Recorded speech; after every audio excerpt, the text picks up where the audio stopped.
Sound check.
Hey, good evening, everybody. My name is Dr. Nathan Thompson with the Wellness Way Yorkville. Happy Monday, guys. Hope you had a great weekend.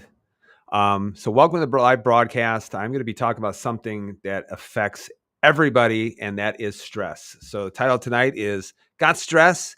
Here's How It Can Kill You. All right. So, I'm going to be talking about the physiological response to stress, why it can be good, but why also I'll show you physiologically long term, why it can be so damaging to the body and affects so many different organ systems.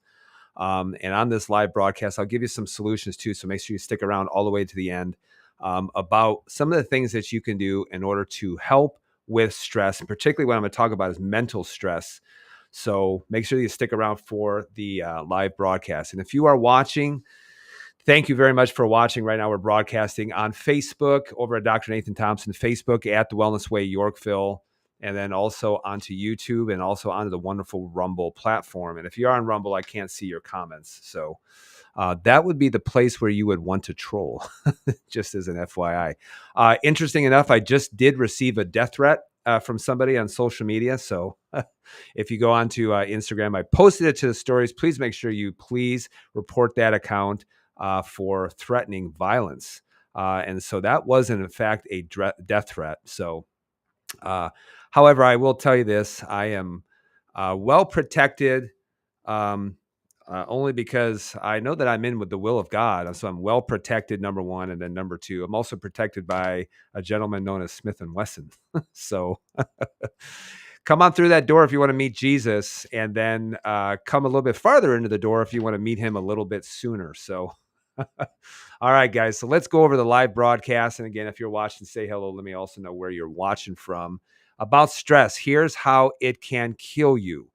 Now, I'm going to explain to you the physiological effects of what happens with stress. But this is one of the things we talk about at the inflammation event. Our next one's going to be on Tuesday, September 23rd. So it's going to be 2 weeks from tomorrow at 6 o'clock p.m. And so this is a real important because it's one of the actual pillars when it comes to people getting sick, and it has to do with stress. I'll explain that in just a second. And so even if you look at the physiological effects of mental stress, how it can cause issues with cortisol, for example, that can cause problems with weight loss resistance. It can even lead to problems with immune system suppression, which can cause an increased risk of cancer. It can cause problems with a woman's hormones, and that's directly tied to infertility. It can cause immunosuppression, which can make you a lot more susceptible to viral infection, like mononucleosis or Epstein-Barr virus, which can lead to Hashimoto's. It can also cause, stress can actually cause an increase in joint pain. Also, how it leads to blood sugar issues, type 2 diabetes, autoimmune issues, just because of how it suppresses the immune system response and cause a lot more infection and things like that, and how it can mess with your hormones too. So if you are that person, you need to get your health under control, and you are from the Chicagoland area, please make sure that you register for our next inflammation event. It's going to be on Tuesday, September 23rd at 6 o'clock p.m. All you have to do is just go onto our socials And if you go on our socials, you'll see a link tree on there. And if you click on that link tree, one of the first things to show up, I circled it here for you, is the inflammation event. Click on that. That'll take you to Eventbrite, and you can register yourself and a guest. Takes 30 seconds to register. It is free to register. We have a gift for you at the end of that event. So thank you very much for registering for that in advance. And make sure, if you are from the area, if you're a local Yorkville area, Chicagoland area, and you want to work with us directly, please make sure that you get to that inflammation event, because that's your ticket to start working with our approach, to start working with the Wellness Way approach, especially when it comes to health restoration. I will tell you this. Earlier today, we just had an individual with terrible joint pain, pre-diabetic. And in fact, we just retested him, and he's doing awesome, doing fantastic. Joint pain way down, no longer a pre-diabetic. Lost a substantial amount of weight, as well. And he's doing awesome, mainly because he's doing the things that are necessary in order to bring restoration. So if you want that approach, then make sure you get registered for our next inflammation event coming up in just a couple of weeks. So when we talk about stress, this is what's so interesting is, and let me give you a scenario here. Imagine if you jumped out of an airplane without a parachute, okay? And you didn't realize that you didn't have a parachute. So you're going down, speeding at, 200 miles an hour, or whatever, how fast you're traveling towards the earth. And you don't realize that, you don't have a parachute. So as you are hurtling towards the earth, right then and there, someone caught up to you and said, "Hey, listen, you don't have a parachute." And you looked at him and you said, "Yeah, so far so good." And you're right. So far you are doing so good. The problem is that you're heading in the wrong direction. When you head in the wrong direction, then pretty soon what's going to happen without that parachute is you're going to meet the physics principle of mass, equals force times acceleration, and you are going to meet your demise at that point. So when it comes to stress, when it comes to a lot of different things, what I'm really concerned about is the direction that you are heading, because I see so many people who are just, that their lifestyle is just putting them in the wrong direction. And then they look at me and they're like, "Yeah, so far so good." It's like, yeah, you don't have any fires, but you're developing fires. And so you need to start looking out for that. But let's look at health from a little bit different perspective, because if you look at health, and I'll ask people, "What's the definition of health?" And everybody says, "Well, it's just feeling good, I guess." And I'm like, health has nothing to do with that. And health is not about not having a fire, or it's not about just not having symptoms. It's about having normal function with the habits that are moving you in the right direction. So if you have terrible habits, that if you repeatedly are doing that, that's going to lead you down a bad path, down a wrong direction. And that would be like jumping out of an airplane without a parachute, and halfway down, you're like, "Yeah, so far, so good." So health is not about like the absence of fires. It's really about having normal physiological function. The interesting thing about health is that you can start to see some pretty subtle changes in function even before you get, quote unquote, diagnosed with a full-on disease process. So that's why health really isn't about having a fire or symptoms. It's about normal function, with the habits that are moving you in a positive direction. This is why, looking at this, you're not moving. If you do this, you're not moving in the right direction. And even though you're fine at that moment, give it a couple of minutes, or maybe several seconds, and you're going to figure out that so far so good is not necessarily true. So it really is about moving in the right direction. Why can I so confidently say that? Because the body works on a set of laws and a set of principles. And if you break the laws, then plan on, your body doing something with your sassy behavior. So don't ever say so far so good, because you're not getting away with it. And eventually there will be a time that you're going to have to pay the consequence of having bad behavior. Okay. Now, one of the reasons why I want to talk about stress tonight, is actually coming down to, because if you look at the whole chiropractic principle, gets misconstrued because they just think it's all about just neck pain, back pain, and things like that. But I want you to look at a really interesting book that was published in 1910 by D.D. Palmer, the founder of chiropractic. The title of that book is called Trauma, Toxin, and Autosuggestion. This is why people are beefing on Wellness Way doctors or chiropractors, and I'm like, this is actually the whole chiropractic principle. And what D.D. Palmer actually said in 1910, 115 years ago, is he said this: body has the ability to be well, and it will be well, but when it gets sick, it's because you have too many of the three T's. What are the three T's? He talks about how people get sick: thoughts, trauma, and toxins. Thoughts can be stress. Okay. So mental stress. Trauma can be any kind of damage happening or injury to the spine and to the nerve system. But he also said this: it's also due to the accumulation of toxins. And where are we getting their toxins from? Food, air, and yes, even medicine. Okay. In fact, we get about 116 different toxic exposures, by the time we're about 12 years of age. So you know exactly what I'm talking about.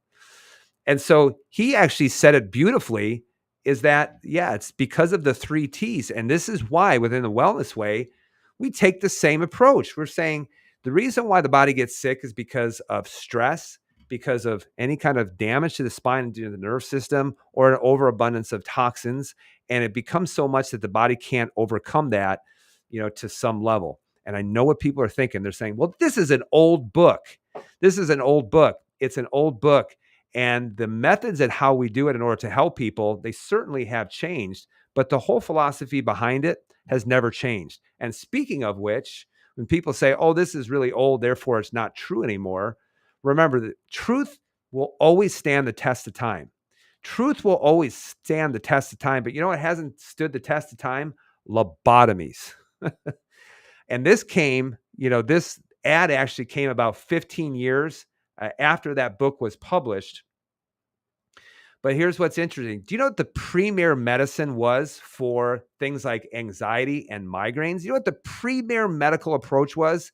It was a lobotomy. And basically what they did is they would take a ice pick, stick it through your eye, and they would damage, the front of the brain, and cause brain damage in order to make people, quote unquote, normal. That was considered the premier medicine. So are you depressed? You suffer from anxiety and migraines? You may need a lobotomy. Schizophrenia, panic disorder, OCD, chronic pain, violent outbursts, PTSD, ADD, Alzheimer's, unmanageable loved ones. And look at that. Go ahead and give that a try. But because it only takes 10 minutes. But you notice they don't do that anymore because, they say, well, the science has changed. Science has never changed.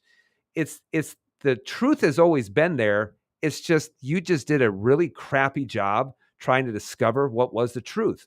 And this is why, guys, one of the reasons, why, I'm never satisfied with where I'm at. I will study 2 hours a week in order to improve my clinical skills, in order to become better. However, one thing that never changes is the philosophy behind it, that our body's designed to be well, and when it can't, because there's overabundance of stress, trauma, or toxins, then you got to start looking at that. What can actually help a person be able to clear that out so that their body can have the least amount of stress in order to be able to heal and be able to function normally. So get into mental stress, because this is absolutely huge. I want to ask this question. Go ahead and put your answer in the comments. Who stresses out more, right? Who stresses out more, men or women? So go ahead and put that in the comments if you're watching live or if you're watching the replay. Who stresses out more, men or women? And here's the answer. It's women. Women stress out more. I'll follow it up with this question, though. What stresses women out the most? And the answer is men. Or I would also say this: it's relationships, because I've seen some women very, very stressed about relationships. Now, when I say that, it's not to disparage women. I want you to know one thing, is that men and women biologically are very different. Women are programmed to stress out a whole lot more. You're programmed to have a lot more attention to detail. And I always say this in the inflammation talk. As I said, if I was in charge of my kids, they'd all have been dead by now. They all would have, either been kidnapped or, gotten hurt, jumping over a ravine or something like that. My wife has kept my kids alive because she has a tremendous attention to detail, and she knows how to keep them safe. So you got to understand, guys, it's how you are built. However, mental stress will absolutely crush a woman. And I'm going to explain to you why, specifically hormonally. So just remember this, is that stress is not necessarily all a bad thing, but being stressed is not a badge of honor, all right? It's not a badge of honor. You ever know people and they just wear their stress on their sleeve and they're so proud of it? Oh, I'm so stressed out. Oh, I'm so stressed out. And I would say you should not be proud that you are stressed out, okay? Not when there's a negative consequence of being stressed. It would be like being an alcoholic and being proud of it, because of the health consequence with it. So being stressed is not a badge of honor. I would say this though, is people who are proud of their stress probably suffer from what's known as um, if they have a high amount of stress, they're proud of it. They suffer from what's known as self-importance. Self-importance, meaning I'm the center of the universe and everything is all centered around me. So, but being stressed is not a badge of honor. However, I will say this, but not all stress is bad. You need a certain amount of stress in order for you to be able to grow. And I want you to think of this. That's why I have a picture of a weightlifter here. You need a certain amount of stress to get your muscles to grow. Stress it enough, you'll cause them to adapt. Stress it too much initially, and you'll injure them. And that's why you need to find a sweet spot when it comes to stress. But you need a certain level of stress in your life. You need a certain level of mental push. You need a certain level of exercise, and you also need, a certain level of conflict in your life in order to force you to be able to grow. So not all stress is bad. You do need a certain level of stress. And in fact, you do need a certain level of stress to your immune system to get it to grow and to get it to be able to adapt. Now, I want to show this picture. If you're a little bit older like I am, and this is from the movie Wall-E, which I don't even know how long this movie was, maybe 15 years ago or something like that. But you'll notice they took all the people from the earth, put them in a spaceship, and then, gave them nothing but a warm, comfy seat, and then all kinds of soft drinks and junk food. And then what happened is that the people all got fat, and the people could no longer move. They couldn't do anything only because they didn't have any kind of stress in their life. Also, it's the same thing too. When you look at a lot of men, they call it failure to launch. And I've had conversations with mothers who just absolutely coddled their sons, so much so that they didn't give them enough stress to actually get up and make something of their life. And that's why you have a 30-year-old son that still lives at home. Sorry to say that, but that's true. And in fact, I'll give this analogy quite a bit, and people are like, oh, well, I have a potential pathogen on my stool test. And I'm like, you know what I would do in order to get rid of it? Create an environment that they don't want to live there. And so rather than be the bad guy and kick your 30-year-old son out of the house, I said, why don't you just do this instead? Make him pay rent, make him make his own food, make him clean up, make him doing his own laundry. And then he's going to say, you know what? I could do this anywhere. And then he's just going to see himself out. And that's why, guys, you want to raise healthy, well-adapted kids. Give them a little bit of responsibility and give them a little bit of stress, and you'll see them grow. But if you never give them stress, that's when you have kids today. We have a ton of people today that have never had any kind of stress. They have no stress resilience whatsoever. Then you apply a little bit of stress to them, and they can't handle it. So that's saying that not all stress is bad. You do need enough, but not so much that it's causing a negative health consequence, especially. So that's why when you look at stress, I want you to think of stress, because people ask me all the time, how do you get people better? And I'm like, well, I want you just to think of it as filling up your bucket. So you fill up your bucket and you don't notice anything, and all of a sudden the bucket gets full and it starts to overflow. And that's the same principle with stress as well. You can only handle so much until it starts to overflow. And when it starts to overflow, you start having symptoms of disease. And so when people say, hey, how do I get better? And I'm like, think of your bucket. We're going to remove everything that's filling up your bucket. And that can be what's happening in the spine and nerve system. That can be what's happening with your nutrition. That can be what's happening with your sleep. That can be what's happening with certain inflammatory triggers. And that certainly can be due to stress as well. So the whole idea is to be able to remove it or to get your body to adapt to it better.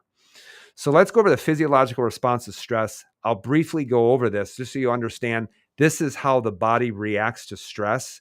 And this is some of the short-term, long-term consequences. And then at the end, I'll go over here's some of the things that you can do in order to be able to handle stress better, to become a lot more adaptable to stress. So remember, when we look at stress, remember how we said the whole chiropractic principle, stress is coming from chemical stressors, mental stressors, and physical stressors. Now, I want you to understand something, especially when you're talking about mental stress. A lot of that originates within the nerve system because the nerve system is actually the organ that's perceiving the stress.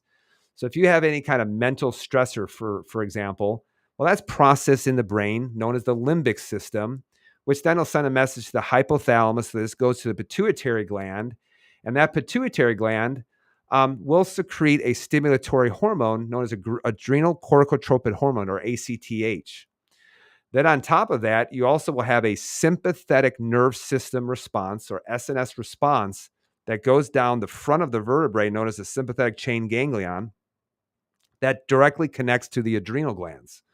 So you're going to get a response there either via a hormone or also neurologically. And then what happens is when you have a stress response, then the adrenal glands are stimulated by that hormone ACTH to release what's known as cortisol. Okay. In addition to that, a quicker response will actually be the release of adrenaline through the sympathetic nerve system. And you've probably have felt adrenaline before. You get scared, you feel that like your stomach drops or that pit in the stomach type of feeling. And then you notice after a couple of seconds, your heart starts to beat faster, your breath, you start to breathe a little bit quicker. So that's both a hormonal and a neurological response to stress. Both of those, what they initiate is something known as fight or flight. I know that you have heard of that before because you've heard of fight or flight or rest and digest. But this will cause what's known as a fight or flight response. And here's what happens to your body systemically. Number one, your body will start to mobilize blood sugars. So it'll increase your blood sugars, which is the right response because if a bear is chasing you, you better start mobilizing blood sugars in order to be able to supply energy to your muscles, to your organs, to things like that. It will start to constrict certain blood vessels, particularly around the heart. It will start to slow down digestion and it will inhibit stomach acid because if you got a bear chasing, the last thing you want to do is be breaking down food or digesting food, which is why it inhibits stomach acid production. You'll also notice a tightening of your muscles, particularly around the spine and around the neck. And that's just to protect the most important organ inside your body, which is your nerve system. So that's why when people say, oh, I'm so stressed out and I feel it in my neck, that's the body trying to protect those vital areas. But an interesting thing too is you'll start to notice a lowered immune system response. I will talk about this in just a little bit. So you'll see a lowered immune system response. And this is not necessarily a bad thing. This is a good thing because I want you to think about it. If you have a bear chasing you and you're trying to run away from the bear and you sprain your ankle, you don't want a huge inflammatory response at that time. You don't want it to hurt. You don't want it to get swollen. You don't want it to get massively inflamed because that would not benefit you. So this is why you'll have a lowered immune system response when you undergo fight or flight. So increased blood sugars, constriction of blood vessels, slow digestion, low stomach acid, tightening of muscles, and a lowered immune system response. All those things are very, very important, which leads me to this. Is that a good response? Is it a good response? People say, oh, no, it's not a good response. It's a great response, and it's a perfect response, and it's a perfect response if a bear is chasing you. It's the right response because all of those responses, if a bear is chasing you, are there to help you to adapt and to help you to survive. So it is a great response. And that's why I will always say this, and I will stand by this. This is a hill I'm willing to die on, is that the body doesn't make mistakes. It adapts to stress. And in fact, that response that takes place in fight or flight is the body trying to adapt to stressors. It's not making a mistake. That's why when you look at autoimmunity, the body's not attacking healthy tissue. It's actually attacking damaged or diseased tissue. It's going after that. That's the whole purpose of the immune system. So your body doesn't make mistakes. It adapts to stress. And I said that's a perfect response, but here's the issue. What if the bear never stops chasing you? Okay. What if the bear never stops chasing you, either real, which is very unlikely, or perceived, which is really what we're suffering from, is a lot of perceived stress. But what if the bear never stops chasing you and you force your body to have that response all the time? It can be a very, very beneficial response, but it can also start to rob Peter in order to pay Paul if the bear never stops chasing you. So think of this. you have a massive stress response. Let's say a bear does chase you. You run away from the bear, you get that response. You run away from the bear, climb up into a tree, and the bear goes away, and you're still in fight or flight. Then your medical doctor comes to you and says, "Hey, come down here. Let's check your blood. Let's check your cholesterol and your blood pressure. Let's check all of that." And then it's just wildly out of control. And at that moment, if your doctor said, "You need to be on blood pressure medication and cholesterol medication," you would say, "Doc, don't you understand the context of how I got here and how I'm in a stress response or now?" But so many times doctors just don't actually ask the question, "Hey, are you stressed? And if you are, why are you? And what can we do to help you identify what's going on?" Versus just saying, "Oh, I guess you just need to be on a bunch of anti-anxiety meds," at that point. So this is a good response. But if the bear never stops chasing you, then there's going to be some long-term health consequences. So here's how the body adapts long-term. Okay. So there's a long-term adaptation. Okay. So you're going to see a long-term adaptation to your cardiovascular system. And what can happen to that? Well, just remember this is because number one, you're going to see, because the body has to secrete cortisol from the adrenal glands in response to stress, there's going to be some cardiovascular consequences with that. Cortisol is there to start to mobilize your blood sugars. So if you're constantly mobilizing blood sugars, it makes sense how you can constantly have elevated blood sugars that are due to stress. Okay. You can also develop high blood pressure as a result of this stress response. And yes, you can even develop high LDL. And here's one of the reasons why. The reason why is because if you have a high demand of this hormone cortisol in order to accommodate this stress response, remember this: all steroid hormones are actually, you need cholesterol in order for that to happen. So think of this: if I'm in a high amount of stress, then my body has to adapt to be able to supply that hormone. So could it be that your cholesterol actually can go up when you're undergoing a high amount of stress? Okay. Something to think about. So there's a long-term adaptation cardiovascularly. There's a long-term adaptation to your gastrointestinal system, which can cause acid reflux. Guys, I keep telling people say, "Well, you get acid reflux because you got too much acid." And I'm like, you cannot have too much acid. It's physiologically impossible, because acid, or too much acid, or the release of acid from the stomach in order to sterilize your food and break down your proteins is a product of rest and digest. And last time I checked, nobody has too much stomach acid because they slept too long or they had too much of a nap. But you can have acid reflux by having too low a stomach acid. And that happens when you're under a lot of stress. And one of the things that happens is you'll have incomplete protein breakdown. And then you also will then cause an immune response and cause a histamine reaction. And that histamine reaction can actually cause more release of acid. So, but you can start to develop acid reflux, can start to develop into having a lot of IgG mediated food allergies. And because you do have low stomach acid, you can develop a lot of gastrointestinal infection. And the reason why, when you look at stomach acid, the real reason for stomach acid is to sterilize your stomach, to kill off pathogens. That's why when you're, in the presence of, some kind of pathogen, for example, like, oh gosh, what is the name of it? Oh, a parasite. You get a parasite. The presence of a parasite with that histamine response, it will cause an increase in stomach acid. And that makes sense because the body then will start to try to kill off that parasite through enough stomach acid. If you are chronically low in stomach acid, you start to develop a lot of gastrointestinal infections. This is one of the reasons why proton pump inhibitors are acid reducing drugs, why they can cause the formation of so many gastrointestinal infections, because you just don't sterilize your food the way that you are supposed to. Another long-term adaptation is going to be to your hormones. Long-term adaptation to your hormones, okay? Now look at this. This is called, if you look over here, this is called the sex hormone pathway.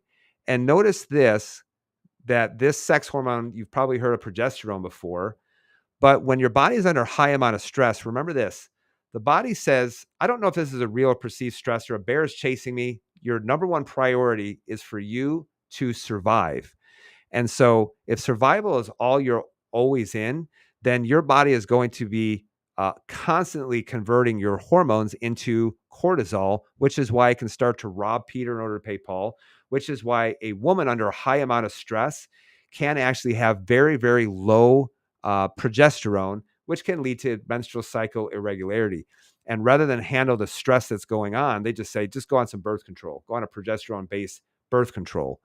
Now, the other thing too is that you can also develop hypothyroidism because when your body is under a high amount of stress, it will take active T3 and it will flip it into a mirror image known as reverse T3. So you can measure this. In fact, when we measure people's thyroid, we'll look and we'll see the presence of reverse T3 because usually it's coinciding with a high amount of cortisol, as well. So high amount of stress, you'll see a high amount of reverse T3. And it's not the body doing the wrong thing. The body's saying, hey, I'm under a high amount of stress right now. And I don't want my metabolism ramping up because honestly, I don't know when I'm going to get my next meal if a bear is always chasing me. So this is particularly true when it comes to long-term chronic stress. And in fact, I've seen endocrinologists, they just poo-poo this test, but I've seen high reverse T3 in people and they had no other signs, no other symptoms. I said, I want you to get this checked out. You probably need to test some things further. And they ended up having cancer. So even looking at reverse T3, usually high stress or extreme sickness can cause a lot of reverse T3, but no one is actually measuring this. So long-term adaptation you can have, this is why you call it almost functional hypothyroidism, menstrual cycle irregularity, just because it starts to, steal progesterone in order to be able to keep up with the stress hormone that's known as cortisol. You also have another long-term adaptation to the immune system because it lowers down the immune system response by design, which can actually lead to having chronic infection, and it can also lead to cancer as well. I'm going to show you here in just a little bit. So if you look at this article from PubMed, this was in the Journal of Immunology about 21 years ago, and it's still true. Doesn't matter how old it is. But they talked about this. They talked about having high glucocorticoid hormones, which one of them is cortisol, and how it caused death to specific cells involving your immune system, particularly T cells. So certain types of T cells, it actually just killed it off. So this is why having a high amount of stress can lower down the immune system response. And in fact, if you look at glucocorticoid, what is a glucocorticoid? And I have this right here, cortisol. And also, if you look at the derivative of that known as cortisone, in fact, when people have a high amounts of inflammatory triggers, they'll tend to actually rob cortisol in order to make cortisone because it's very anti-inflammatory, which is also why they don't have much energy because cortisol is your get up and go hormone. So any group of corticosteroids, for example, hydrocortisone, which are involved in metabolism of carbohydrates, proteins, and fats, and have an anti-inflammatory activity. Now you know why someone suffers with some kind of autoimmunity while basically they'll give some level of cortisone or some kind of derivative of it. Or if you have a lot of joint pain, they give you cortisone because of the anti-inflammatory effect. Basically, what cortisone does is just knocks out the tongue of the immune system that's trying to give you clues and trying to give you warning signs. And so it actually lowers down the immune system response.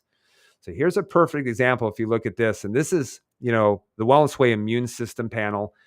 Basically what it's doing is looking at the lymphocytes, which are involved with different types of immune system responses. And then it's actually looking at the different types of lymphocytes that you have. So if you look at this person here, CD3 cells, which is basically kind of like the bank of CD4 and CD8 cells together, which are your helper T cells and your killer T cells, kind of both of them combined. So you can see this person extremely low, very low in CD4 cells or helper T cells, and then their absolute CD8 cells or their killer T cells, which is responsible for handling a viral infection and also with tumor suppression. So you can see this person is getting slammed on all fronts, low, low, low, low. This person is very, very immunocompromised. And this is one of the things that I talked about with the COV, et cetera, jibby jab, and how this can actually causes immune system suppression. And that's why, if you look at a lot of the people who complain of long COVID, I'm like, your immune system's been crushed and you can't overcome anything.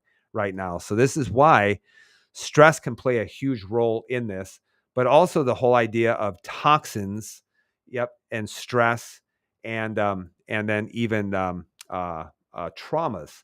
This is why all of this is so important. Let me ask you this question. When does someone get mono? When does someone get mono? In fact, ask a person who's had mononucleosis, and they usually will say this: "Oh man, I got it during high school, and I wasn't sleeping enough, and I was massively stressed out." So there you go, right there. When does someone get mono? When their immune system gets suppressed. And what's one of the biggest things that suppresses the immune system? Stress. Okay. Now, here's an article too, about 15 years old. Stress-related Epstein-Barr virus reactivation. Okay, very, very important for you to understand this. The reason why is that most of us have Epstein-Barr. We've already had an exposure to it. However, you can get bowled over by that virus when you become immunocompromised. So here's what they say. Epstein-Barr virus remains latent in 90% of the patients following primary infection. Yes, that's true. And here's what they also said. There's a significant difference between the rates of acute infection and reactivation among subjects with elevated cortisol and epinephrine levels, okay, or glucocorticoids. So it just found that you were much more likely to reactivate this virus, allow this virus to be able to grow when you had a high amount of stress hormones that were going on, okay? Now, let me give you a clinical example. I had a person who came in. She was referred by her endocrinologist because she was having terrible issues with chronic weight gain. She also had Hashimoto's thyroiditis and a lot of bloating, tremendous bloating. And her endocrinologist just threw up her arms. She's like, I don't know how to handle this. And I looked at her and I said, all right, well, here's one of the things that are going on. So she had tons of bloating, which I knew that she was massively stressed out. But if you look over here on this x-ray, eyes, teeth, back of the head, here's the black line right here. Here's the red line. So she's got some structural issues that are going on.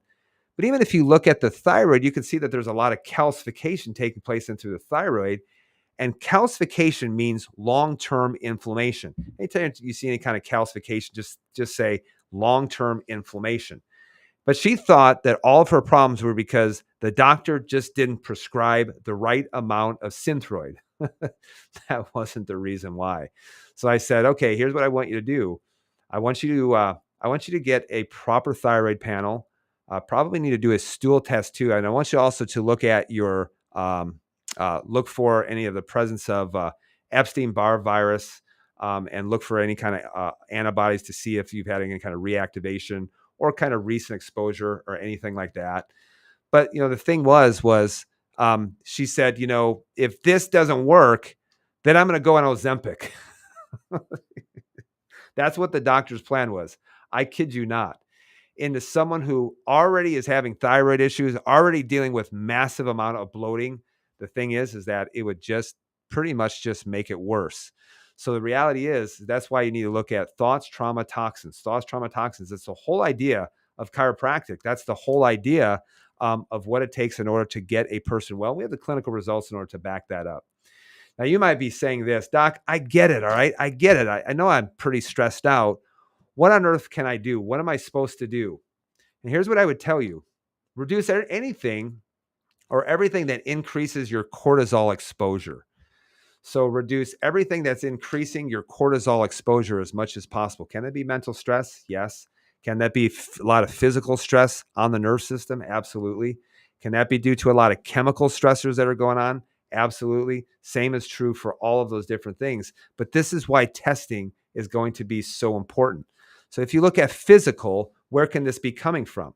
This is why I always will say, get an x-ray done and look at this. So the place where you start to get a lot of physical stress going on is going to be in the spine and in the nerve system. The left picture is normal. And so you see a normal, healthy curve in through there. Then you look at this person, you see an abnormal curve, loss of curve, a lot of calcification that's taking place. This person needs help because the only thing that it's doing is that it's just stretching the spinal cord. You guys realize the spinal cord is tethered right up here, up by the occiput, and it's tethered down at T12. And so anytime that you have a loss of curves, all it's doing is stretching the spinal cord, and the brain is perceiving that as a big time stressor. Can you also cause a lot of issues with overexercise? The answer is yes, you absolutely can. I have been guilty of overexercising in the past, and it caused some issues with my health. But you can absolutely overexercise. And this is why, I had a conversation with a gentleman today, and I said, hey, it just looks like that you're not recovering very well. Start sleeping more. Because you can, in fact, overexercise. And so many people, they think that a little exercise is good. So if I triple it up, it's going to be even better. That's not true. That's not necessarily true. But you can, in fact, over exercise. And you can see the body's making some changes when it comes to the blood work and things like that if you're not recovering very well. Chemically, here's what you need to do in order to get the cortisol levels down. Please, please, please watch your sugar intake. Okay. Please watch your sugar intake. And this has to do with measuring both insulin and A1C. And then also, one of the things that you can do to help with recovery is just make sure you're sleeping enough. Um, One of the areas where I ran into some problems was because I was working out very intense, very heavy. I was causing a lot of my tissues to start to break down. And then I thought I was getting away with it by not sleeping enough. And that just causes some point things to start to fall apart. And this is why, if you want to recover better, if you want to lose weight better, make sure you're getting enough sleep. Men, get 8 hours, at least 7 hours, 8 hours, and women get 8 to 10 hours every single night. And you might be saying, oh, I can't go to sleep. Oh, that sounds, so tough. You know what? It just comes down to discipline, because I get 8 to 10 hours of sleep every single night, solid over the last 2 years. And I will not negotiate that with anybody. It's a non-negotiable, and it's the most important thing. And I also make sure that my wife gets the same amount of sleep, if not a little bit more as well. Now, what about mental stress? Well, you can test your cortisol rhythm, which is what you're seeing over here on this Dutch test. Cortisol rhythm is how your body releases cortisol, and it's supposed to be within these black lines. So it elevates in the morning in order to get you up. This is why you should wake up on your own without needing 19 alarms. And then it elevates a little bit more into the late morning, and then it starts tapering off as you get into late afternoon, and it continues to taper off into the evening so that you can rest and go back to bed. And so, but if you look at this person here, you can see in the red just how absolutely spiked up and how massively stressed out. And you can see, if you look at total and metabolized cortisol, it's just through the roof. But this is why, yes, there are some things that you can do in order to block the stress response. Things like California poppy, L-theanine, chamomile, all can really directly or indirectly block the stress response. It has a huge calming effect. CBD oil can also have another great effect on calming. That's why passion flower and valerian root, all those things can have a very calming effect. You don't need to take all of them. And in fact, I will have someone, they might take 1 or 2, sometimes 3, depending on just how bad that it is, in order to be able to get them to get into rest and digest, be able to get enough sleep so that they can recover and be able to repair the way that they're supposed to. But let me give you a couple of mental stress tips that has nothing to do with taking a supplement or with food or with lifestyle or anything like that. Here's some mental stress tips. Sometimes I'm preaching to myself as well. Just remember this. If you're stressed out all the time, just remember, you're not the center of the universe. This is so true when people decide, oh, I don't want to go to a gym because everybody is looking at me. And I look at them and I say, you're not that important to them. Sorry, it's just true. Most people are so worried about themselves that they're not worried about judging other people. You're not the center of the universe. And if you think that you are, then you probably suffer from self-importance. Also understand this, not every event is a bear. Not every event has to be a bear. You are the umpire, and you get to choose how you're going to react to those events. And a strike is not a strike until the umpire calls it. Stress is not necessarily stress until you decide that you are going to call it stress. Number 3, stop micromanaging. You need to stop micromanaging. The micromanagers who need to be in control of everything at all times. If you want to stress yourself out, start micromanaging everything. The problem with micromanagers is this. They're always stressed out, and they're also disempowering everyone around them. That's why no one wants to be around a micromanager, because not only did they exhaust themselves, but they exhaust and disempower everyone around them. So you need to stop being a micromanager. Sometimes it's okay to say, hey, do your best and it's good enough. Number four, don't make other people's issues your issues. And these are the people I really try to stay away from. The people who try to get so many people involved to get mad at other people. And in reality, people, innately, they just kind of get away from those people because, what they're saying is this. They're saying, I have a problem. I want you to have a problem with this person or these people or this school or this, whatever it might be. And so they try to rally the troops and get everybody, around in that. And people just want to walk away from those people. And the reason why is life is tough. Life is complex. So quit trying to get people to remember your issue, and so just if it's your issue, that's fine, but don't try to rally the troops and get other people involved because you are exhausting. You're probably a micromanager. The last thing is you probably need more self-reflection than self-care. Self-reflection and self-care. I pride myself in really trying to self-reflect every single night. Every single night, I put my head down on the pillow. I'll ask myself this question: is there anything that I need to change, or is there anything that I need to do in order to make it right? And I'm not perfect. Sometimes I've done some things, that haven't been the best. But the next day, I make a note: hey, call up that person and apologize and say, here's what I should have done different. But this is how a lot of conflicts can be avoided by self-reflection. It's often the people who need all this self-care all the time who really aren't self-reflecting. And then all they do is they just do a bunch of bad things. They exhaust themselves, exhaust everybody else. And then they need a self-care, away from just all the conflict that they're creating. Okay. Now, Dr. Nate, what can I take for mental stress? Are there things that you can take for mental stress? And the answer is yes. You don't need to take all of these. All right. But all of them have a beneficial effect on stress and on sleep. L-theanine, absolutely huge. L-theanine, a lot of these things that I go over with you on here are really just helping with GABA reception. Okay. GABA reception is the brain's inhibitory neurotransmitter. And so that's why it just helps to calm the brain down, shut the brain down, and to help it from not going into 19,000 directions. That's why L-theanine, ashwagandha. Betaine hydrochloride is not for stress, but it's for the effects of stress to help you break down your food a little bit better. Bacopa, passion flower, valerian root, California poppy, kava, CBD oil. All those will work a little bit different. If you're working with me one-on-one, stress is a really issue. Then I'll probably get a better idea by looking at your labs, some of the things that can actually start working the best for you. Do you need to be on all of them? Absolutely not. But sometimes one or two can have a profound effect on a person's stress response. Then the last thing that I would say is get adjusted. Not all stress is mental. Stress can be physical as well. And one of the interesting things is I have seen people recover wonderfully when they got adjusted. I've seen blood sugars go down. I've seen them sleep better. I've seen joint pain go down. I've seen digestion get better. And you may be saying this: well, I went to the chiropractor and that it didn't help my, X, Y, and Z. You know what I tell them? Well, maybe that wasn't the main issue, number one. But number two, maybe you just didn't go to a good chiropractor.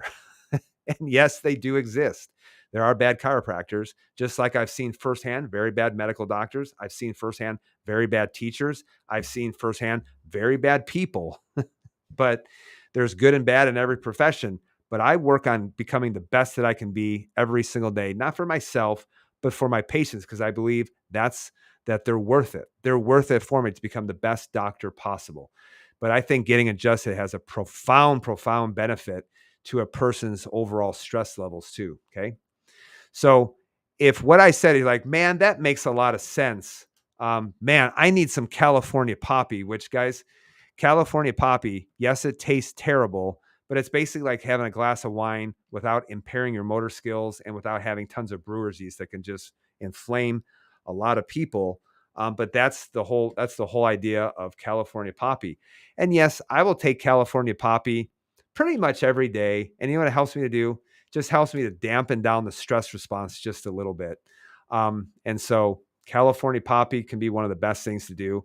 And if you want that, then here's how you can do it. So just go on to our Linktree page You'll see this come up, and then you'll see the Wellness Way store. Just go ahead. Number one, you create an account. Then number two, use the code when you check out 5058 because that will authorize you to be able to get some of the things that you need an authorization code in order for that to happen.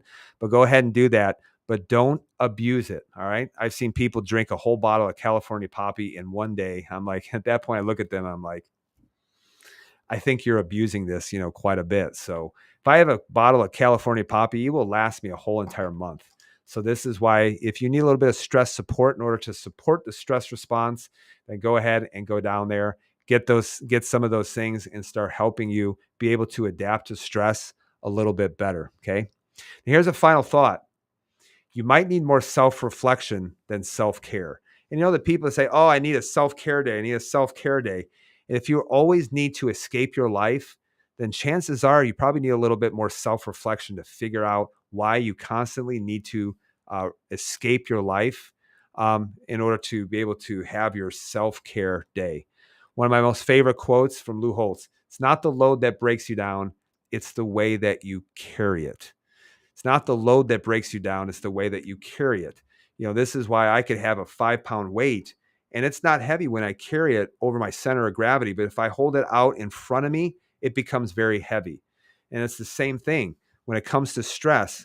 Maybe it's not the stress, but maybe it's how you're actually carrying the stress. And that's what is actually breaking you down.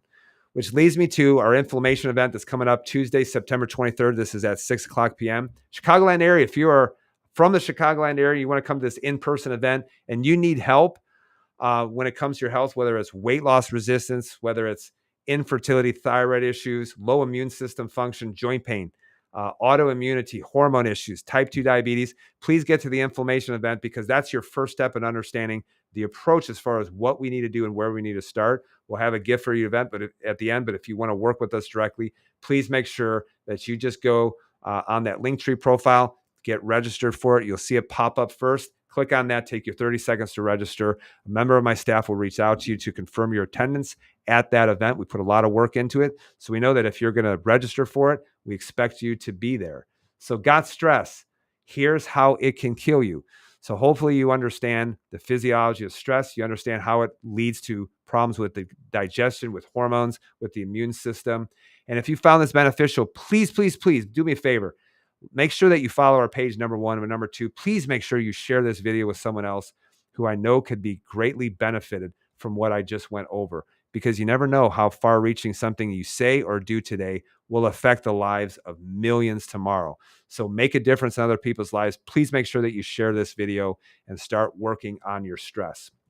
I'll be back next week for a brand new live video. Give me a topic if you have one. I don't have a topic yet, but I'll work on it throughout the week.